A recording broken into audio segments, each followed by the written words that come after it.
What is up, everybody? I'm No Lux Given, back with more Demon Bluff, but today's video is not really for you. In a roundabout sort of way, it is, but I'm addressing my video today directly at Uzabi, the creator of Demon Bluff, and I'm going to bring up my top 10 ways that I think this game could be even better. Now, my first idea might be a little bit controversial, but I've played a bunch of Demon Bluff. I believe this will be my 60th Demon Bluff video, and I've played a bunch of other games in this similar deductive, deceptive genre. So everyone might not feel this way, but I personally think Demon Bluff is a little bit too easy. And I think that that can be improved upon. Basically, I think that the characters in this game need to be able to lie better and not have as many things that just confirm them. That's what I'm asking for my first suggestion here. And I do think that there's a chance that some people like Demon Bluff as it is. So maybe we need to see like some difficulty modes where cards are able to come up with some better lies, but I'll just give a few examples of those lies right now, starting with the Alchemist. An alchemist that claims to have cured 0 villagers is always telling the truth. They might be a puppet, and we'll kind of leave puppet out of this discussion for now because it messes with some of the things that I'm saying, which is fine, but you don't always have a puppet. And basically, if an alchemist is lying, they will always claim to have cured people, because an evil alchemist cannot actually cure people, which means if an alchemist claims 0, then they're always telling the truth, they're always good, and there is no corruption within 2 spaces on either side of them. That is really, really strong information, and really narrows down a lot of possibilities that, I don't know, just seems way, way, way too good. The baker is kind of an outlier, so I think no, you know what? I do want to talk on the baker, because the baker, when they are telling the truth, says, I am the original baker. And that is something that a lying baker can never say. Even though that would be a lie, because they would not be the original baker. They always say, I was a baker. And I've always hated that, because if they're already going to be lying, why not just make them say the same thing that a real baker says? I think that there's some problems with a baker in general. It can be an all right character in how it trades information for confirmation, but it's usually doing too much, and honestly, it's not particularly fun, most baker puzzles, especially after you know the ins and outs of how the baker works. And that's going to be kind of an overarching theme of what I'm going to get to. When you know what characters can do when they lie, and I know I'm covering this up a little bit, but when you know how characters can lie, it really limits the possibilities for what the evil team can actually do in the game in a way that I don't think is fun. Baker also has a weird issue where when you're flipping things and then all of a sudden you stop flipping up bakers at the end, then you know that the end has like some amount of corruption and evil characters, and that outs the cards in an awkward way, I think, too. That isn't necessarily the most compelling, but this is the one that I primarily wanted to get to with this video, because this bishop is so strong. It learns an outcast, a villager, and an evil role, if possible. However, when it's lying, all 3 characters are villagers, which means that of those 4 cards, the 3 cards that it's pointing at and the bishop itself, you can have maximum 1 evil. Again, puppet notwithstanding. And also, if it happens to be pointing at a face-up outcast, the whole jig is up. Now, this can point at a drunk or a doppelganger, and then there's like a little bit of ambiguity, but if a bishop is ever pointing at a wretch or a bombardier or a puzzle master, a plague doctor, then you know that the bishop is telling the truth and not corrupted. And if it's not, Or if you know that the bishop is a liar somehow, then all 3 characters being villagers is just way, way, way too much confirmation. And I think that if a bishop is lying or corrupted, it should be able to say whatever the heck it wants. An evil villager, an evil bishop should be able to put 2 evils in its information, or just like 1 evil, 2 villagers, and not an outcast. And I think it should just get a lot more flexibility because it winds up being one of the most powerful roles in the game, specifically because when it's corrupted, it's better than when it is telling the truth even, or when it's like an evil with that information. And I think that that's just too much that outs itself immediately. There's a lot of other things in the game that are even more technical than what I just said.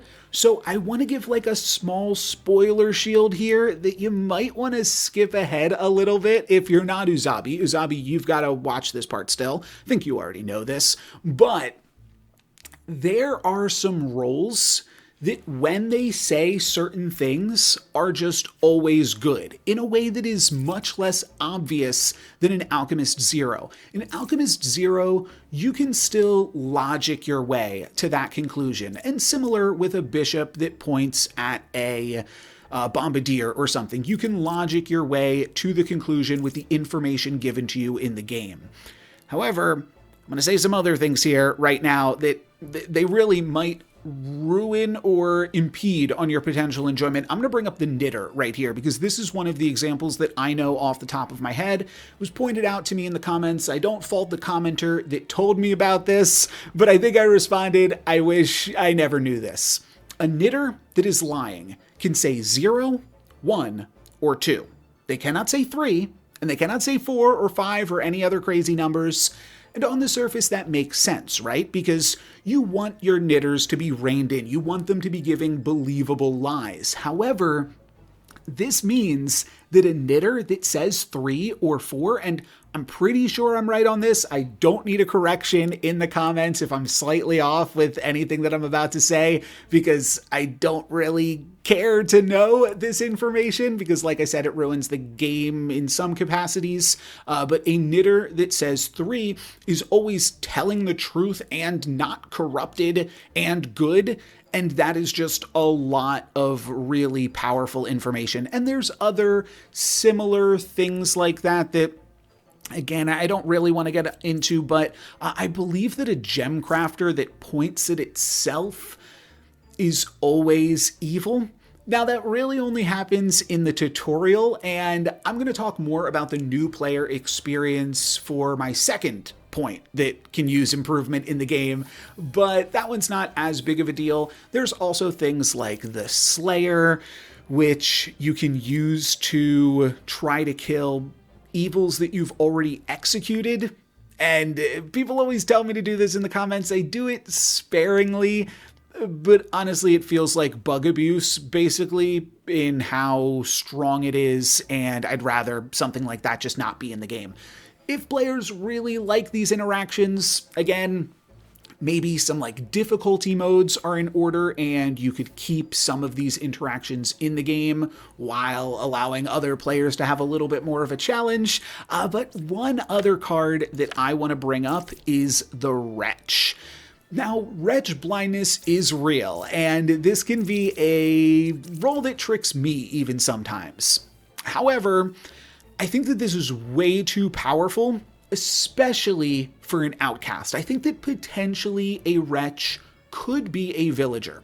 But the fact that the Wretch cannot be disguised as, meaning it's always good, I'll just say this. It's based off of the Recluse from Blood on the Clock Tower, which is ambiguous in whether or not it will register as good or evil. And that ambiguity is what really makes the Recluse an outsider or an outcast. In this game, because it is always actually good, I think it just winds up being a really powerful good ability. For instance, a Recluse sitting, or a Wretch sitting next to a hunter will always cause the hunter to say 1. And that is just confirmable. A wretch that is in a bishop or empress's information, sure, it messes with those cards by not letting them get information about a real character, or a different evil, I should say, but it confirms the bishop or the empress. So if you have a bishop pointing at a wretch, then you know the bishop is good because you know the wretch is good, even though it's appearing as evil. And that means the other two that the bishop is pointing at have to be an outcast and a villager. And that is so much of the puzzle solved from an outcast. Now, I'm pointing at the bishop, which is like obviously a really powerful role already, but I just think that there's too many things that, I mean, like I hate the dreamer wretch interaction, but you can just tap a wretch with a judge. There's other things too. Notice I'm not bringing up the confessor here. I do have similar problems with the confessor in that it's like not super fun all the time, though I think my bigger issue with the confessor, just to bridge into a little bit the next topic of the new player experience, the confessor brings up the idea of corruption before corruption is introduced as a mechanic in a way that I don't think is super new player friendly. And I actually do have a lot of experience around the new player experience because I was speedrunning Demon Bluff. So with that, you try to beat Ascensions 1, 2, and 3 as fast as you can, and that is what new players are introduced to the game with, and I don't know if that's actually the best idea. The long and short of this idea is that I think there should be an actual dedicated tutorial to the game. Don't make it super hand-holdy, but curate the puzzles that you actually want the players to experience, because there is a pretty wide variety of what you can actually play in the villages, and sometimes they are very interesting and sometimes they're not interesting at all. And I think that that could be cleaned up. Instead of having that being something that's procedurally generated, have that be something where you introduce the players to the characters that you want in the order that you want, in the way that you want as well. In preparation for this video, I also went back and watched my very first Demon Bluff video, where I was a new player experiencing the game for the first time, and there's definitely a lot of like small notes that I have based off that experience, but my big one in terms of the macro is just like curate that experience as much as possible, keep some fun moments in there and some challenging moments potentially, but just give the player what they should experience to have the most fun with the game. And that's, you know, I'm easier said than done, potentially, right? But one thing that I noticed in particular is the players introduced to characters and like, oh, you unlocked these cards, but those cards might not even be in that particular village. And then you're just being hit with all of this information that you don't really need to be hit with. Like, you need to know what evil you're potentially dealing with in a given village, but you don't need to know what the dreamer does, especially if the dreamer isn't even on that board. To piggyback off of that idea, I think that the new player tutorial experience should just be its own separate thing, and you could keep the Ascension part of the game where players unlock things and the tutorial can potentially go into that. You know, you don't need to have the players experience every single possible role, but at least for a little bit, I think that the game should be more curated, and then you can move into the Ascension setup as it is currently. I also think that kind of to cater to speedrunners who would previously do the tutorial Ascension 1 through 3 aspect of the game, if there was just a time trial mode.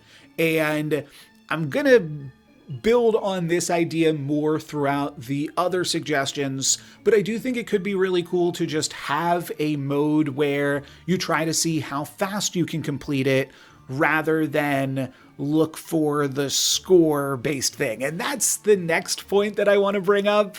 The scoring in Demon Bluff kind of sucks. There's a few gripes that I have with the scoring in particular. I think I speak for most people that enjoy my content, especially, that the score attack version of the game is the least interesting way to play, because it rewards you for playing less Demon Bluff. And there's some really satisfying things that you can do with that in terms of like, how quickly can you solve a puzzle based on limited information? I do think that that is interesting and definitely something that can be kept in the game, but I would much rather see scoring that also somehow factors in difficulty and potentially time. I think that, you know, maybe you could have it be disabled for players that don't always want the pressure of the ticking clock, but most puzzle games do have a timer, just as an element that way you can track yourself. But I also think about like Wordle and different games like that. I do believe, actually, Wordle maybe doesn't have a timer because it is pretty casual and it goes more for like number of guesses, right? But I think that there are a lot of puzzle games that do have a timer, and that would be another good way. But if there was a way to reward you on puzzles based off difficulty, because what the game currently does is like the opposite. The easier a puzzle is, the easier it is to actually solve it with less information. And that just winds up meaning that, you can score the highest on the easiest puzzles. And yeah, I really don't even know how many people care about the scoring in Demon Bluff, because it's pretty terrible. I'm going to count these next few points as just 2 points. So you're getting a free bonus extra suggestions in here. Most of these are kind of going to be gimmies. Honestly, we're doing a little break in the middle. These are things that I think you already have on the roadmap. Stuff like mobile Demon Bluff, I think would be really cool for a lot of the people. I mean, a lot of people I know watch me because they don't have a gaming PC to be able to play the game themselves. I know you're working on it. More roles as well. Maybe a luck-based role in the future. I don't know. I think you're working on that too. Also, more achievements. And I think that some of the achievements are a little bit lackluster in the game. When there's not like a time pressure on the achievements, I think you could make them a little bit harder and a little bit more interesting, and potentially crowdsource some ideas for achievements from the Discord and things like that. That's, again, stuff that you're already working on. I would also like to just see, and this is kind of like a quality of life improvement more than anything, a little bit more as far as the markers go when you're like trying to solve the puzzle. Basically, you can mark things with 4 different colors right now, and sometimes things need to be even more colors than that. You do have the ability to scribble on the board at your own, desire with the pen system too, but basically, sometimes you need to be able to mark characters as both good and lying, or evil and telling the truth in terms of the puppet. There's things like where the potential Pukas could be, where the potential Chancellors could be, and things like that I think could benefit on a few more different indicators while you are dealing with the marking system. And the last one, this one is potentially the easiest gimme, but I would like a little bit of a bigger visual and audio indicator, specifically when you try to kill a knight and it doesn't work. I would like that to just be a little bit more elaborate. Maybe, like a shield flashes up and there's like the sound of a sword hitting against a shield, something like that. I just think would be really satisfying. Okay, those ones are all simple ideas. Now we're going to get into my biggest asks. This will make Demon Bluff go from a game that we all love to a game that we love to play every single day. And I am talking about daily puzzles. And There's a lot of different ways that daily puzzles can be implemented, but even if there is just like a set seed that all players are given access to every single day, just as like a rollout of the feature, I think that that would be better than nothing in the interim, to just have a daily puzzle that every single player gets to experience. And I think that that would cause me personally to want to create more content. I would log in every day, do the daily puzzle, and then put out that video for people that are interested in solving today's daily puzzle. But I think it also really helps people to keep coming back. It's really cool for casuals. And I think that there could also potentially be different difficulty levels to something like this. So that way you could have one puzzle that is just a basic random seed, and then you could have one that is like a little bit more curated. I don't want to put this on your plate like right this second, because I think your focus should be on features. So maybe, hire somebody to put together some daily puzzles or something like that. I do really like the work that DatLad does on Discord creating daily puzzles, and that's something that I have had fun with solving, but it is not... I really like the system in Demon Bluff of being able to click around on the cards, and rather than just like looking at an image and trying to solve it from there. I think that there's a much better user experience with that. I do think that if every village was just like shareable, if there was like a seed, or you could just like link to a village somehow and be able to share that with your friends and import those, that would be really cool. I am kind of building towards an even bigger idea here, but I do think to start off with a daily puzzle, potentially with some sort of archive or something, or even just like, that could kind of feel like a puzzle mode, which is a bonus suggestion here that the game also doesn't have, which is like, similar to like chess puzzles. That is just something that I feel would be really good for casuals and getting lots of other content creators to revisit the game on a regular basis. It gets you into daily game rotations that streamers and other puzzle lovers really enjoy. And I know that it would have me personally creating daily Demon Bluff content and feeling excited to do that, because it's puzzles that everyone else would get to experience with me. Now, for the dedicated puzzle lovers out there, and this is my most ambitious ask, so I don't think it needs to be something that's like immediately in the pipeline, but I would love to see it as a future game mode. Super Demon Bluff Maker, basically, is what I'm looking for. I think it would be really cool for people to be able to design their own Demon Bluff villages, potentially to be able to eventually submit those as daily Demon Bluff village challenges, potentially like at a higher difficulty setting. There could also be ways to vote on different villages and puzzles that other people have created, and just some interesting tools to be able to get something like that together. And I've got a lot of ideas for this in particular, but this is what I think could make Demon Bluff go from the daily game that we all love to play to best game ever, really, if it had a sort of puzzle maker within it. And there's some other cool things about this with other things that I've touched on. I should have mentioned this too with the daily puzzle aspect, but daily puzzles that also have the time element as far as scoring, I think makes a lot of sense. And then having these puzzles be shareable, be rateable, and customizable in different ways, I think could also be really cool. You could have different rule sets that are sort of in play. The biggest one would be a set flip order for how a village is meant to be approached. so that the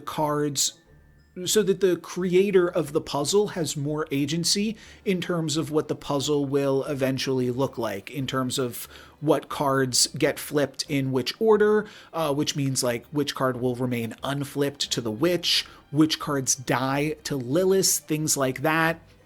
And once you have these puzzles that multiple players are trying to solve and players are rating, I think that that also plays into one of my initial ideas in terms of reworking the scoring system to be based more off of difficulty and collecting more data about what makes a puzzle more or less difficult in that capacity. And people could also make their own challenge packs that like teach some of the really weird rules in the game so that players can figure out exactly what's going on with that stuff. Maybe there's like some support for modded stuff. I know that you are very on the up and up on the Discord in terms of supporting the modder community. I don't know to what extent you need to allow that into like a proper release, but maybe there could be some element. I'm not a coder. I'm out of my depth here, but I just think that there's a lot of things that get me excited about a sort of creative mode of Demon Bluff, because this is such a creative community and I want to see everything that everyone is coming up with. There's so many cool mods and puzzles and suggestions and things that I see on the Discord, and it's cool if those are made more accessible to people. And that is mostly what this mode is, what this suggestion is about. But also, I think that it also just kind of solves all of the other ideas that I've brought up before. It doesn't necessarily matter if the bishop is a really overpowered role if I'm looking at curated villages that play into different weirder rule sets that other players are coming up with. And I don't even think I can get into everything that this idea represents because I'm just one person, and I'm really excited about the ideas that a community of Demon Bluff players can put together with this idea. My final idea is also ambitious in its own right, though I do also know that this is something that is on your radar, and it pertains specifically to the deck builder mode or the roguelike mode of the game, which I know is something that most players have not experienced. You were nice enough to give me a version of the game where I could experience this and show this off to my audience. That's what's playing in the background right now. And I thought that that was pretty cool. I do have a few suggestions for some things that can elevate that to the next level. And I'm sure that there are even further things on top of these ideas that are just waiting to get explored. But the idea in a game mode like this because like buying and selling different villagers never really felt super interesting, and it also kind of just seemed like, okay, well then why not just like get the best ones? And maybe, you know, with more data, you could have the different villagers have different amounts that they cost and things like that. There's definitely an angle like that in the future, but I also think there's a lot of room to be explored with different I'm trying not to say quirks from dupery, but different like trinkets or boons or things like that that can be purchased or added or removed from your runs to really add a nice element of flavor to that. One specific example that I had seen on the Discord, just for like, it was actually, I think, kind of suggested as a game mode idea. And I saw this months ago, so I cannot credit who originally said it. But the idea that you could personify one of the roles on the board and say you're like always the center, say you're just a role off to the side, or you're like the bottom center role, and you know that you're always on the good team. You could potentially be corrupted, similar to, you know, you could be thinking you're good and have good information in Blood on the Clock Tower.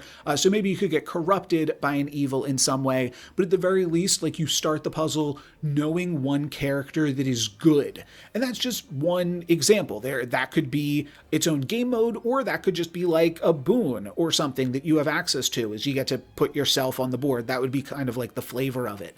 One thing though that I think could work really well with the idea of these boons or items, whatever they are, the game is made up of a bunch of people with different professions. And what if, like, in the current version of the deck builder mode, the only item that I remember is a heart. You could buy an extra, like, max heart when you go into the village. And what if that was an item that you could only purchase if you had the lover as one of the cards in your deck? And maybe, like, the baker could give you bread that heals your current health, and then the lover increases your max health. There could be interesting things like that. Or what if they're even trickier than that? What if there's, like, crafting recipes that the different characters have to work together that rewards you for trying out different characters depending on, like, what your need is in a specific set of circumstances? I think there's a lot of ways that this can go, and honestly, I made this video just to kind of talk about cool things potentially coming in the future of Demon Bluff. I know a lot of these things are on your radar already, and maybe this will inspire you a little bit. Maybe it will just get people more excited about what things could potentially come in the future of Demon Bluff. I don't know. I know that you do have it handled, and just thought this would be a cool idea for a video, if nothing else, because I have in my 60 videos really run the full spectrum of a lot of different things that Demon Bluff can cover. I know that there's more mods that I have to try, there's more puzzles, and honestly, even just playing the game is still pretty fun. So I don't mean to have this come off in any way like you're doing anything bad. I think you're doing great. I think keep it up, and I'm excited for the future of Demon Bluff. I know that all of my viewers are as well. For today, though, that is going to be it for me. Thank you guys very much, and Uzabi, thank you very much for watching. I'm No Lux Given. Peace.